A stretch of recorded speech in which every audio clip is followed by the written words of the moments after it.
பிரியமானவர்களே, இயேசுவின் நாமத்தில் உங்களை வாழ்த்துகிறேன். நேற்றைக்கு கிறிஸ்துமஸ் பண்டிகை நல்லா கொண்டாடினீங்களா?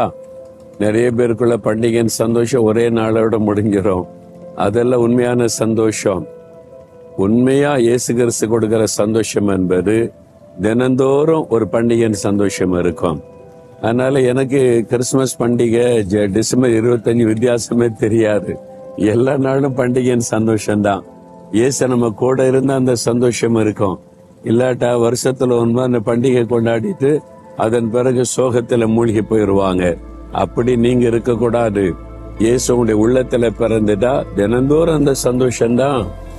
சரி, இந்த நாள்ல இயேசு இந்த உலகத்தில் அவதரித்தார்ல, அவர் மக்கள் மத்தியில உலாவினார். 3.5 ஆண்டு காலம் மக்கள் மத்தியில ஒளி செய்தார். அப்போ ஜனங்கள் ஒரு காரியத்தை சொல்றாங்க. மத்தேயு 4:15 இருளில் இருக்கிற ஜனங்கள் பெரிய வெளிச்சத்தை கண்டார்கள். அப்போ இயேசு ஒரு வெளிச்சமாய் அவர்கள் மத்தியிலே உலாவினார். இருளில இருக்கிற மக்களுக்கு ஒரு வெளிச்சம் வந்துட்டா இவ்வளவு சந்தோஷம் இருக்குல்ல. ஒரு இருட்டுல கிடக்குறாங்க, வெளிச்சமே தெரியல, என்ன பண்றதுன்னு தடுமாறுறாங்க.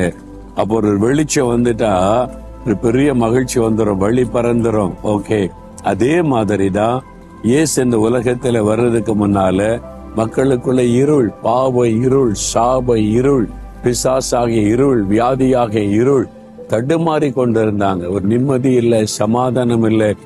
தேவாலயம் இருந்தது, அங்க ஊழியர்கள் இருந்தாங்க. உள்ளத்துக்குள்ள நிம்மதி இல்லை, சமாதானம் இல்லை, வாழ்க்கையில் ஒரு வெளிச்சம் இல்லை, எதிர்காலத்துக்கு ஒரு நம்பிக்கை இல்லை. ஆனா இயேசு வந்தபோது மக்களுக்கு பாவத்திலிருந்து விடுதலை கொடுத்தாரு, வியாதியின் பிடியிலிருந்து விடுதலை கொடுத்தாரு, பிசாசின் கட்டில இருந்து விடுதலை கொடுத்தார், எதிர்காலத்துக்கு ஒருத்தர் நம்பிக்கை கொடுத்தார். மக்களுக்குள்ள ஒரு பெரிய வெளிச்சம். அப்ப மக்கள் சந்தோஷமா சொல்றாங்க, இருளில இருந்த நமக்கு ஒரு வெளிச்சம் கிடைத்திருக்கிறது. அதுதான் இயேசு. இன்றைக்கு வரைக்கும் இந்த இயேசு கிறிஸ்து நமக்கு வெளிச்சமாய் இருக்கிறார். அவரை ஏற்றுக்கொள்கிற ஒவ்வொரு உள்ளத்திலும் ஒரு பெரிய வெளிச்சம் உள்ளத்தில உதிக்கிறதுனால மகிழ்ச்சி, சந்தோஷம்.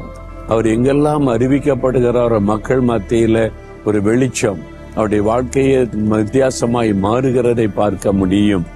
நான் இந்தியாவில் குஜராத், ராஜஸ்தான், மத்திய பிரதேசத்தின் ஒரு பகுதியில பீல் என்கிற ஆதிவாசி மக்கள் வசிக்கிறாங்க. இந்த மக்களுடைய பழக்கான வில் அம்பு வச்சிருப்பாங்க. இப்பவுமே சண்டை போட்ட மார்க்கெட்ல விற்பாங்க. வில் அம்பு வச்சு சண்டை போட்டு ஆட்களை கொன்னுருவாங்க.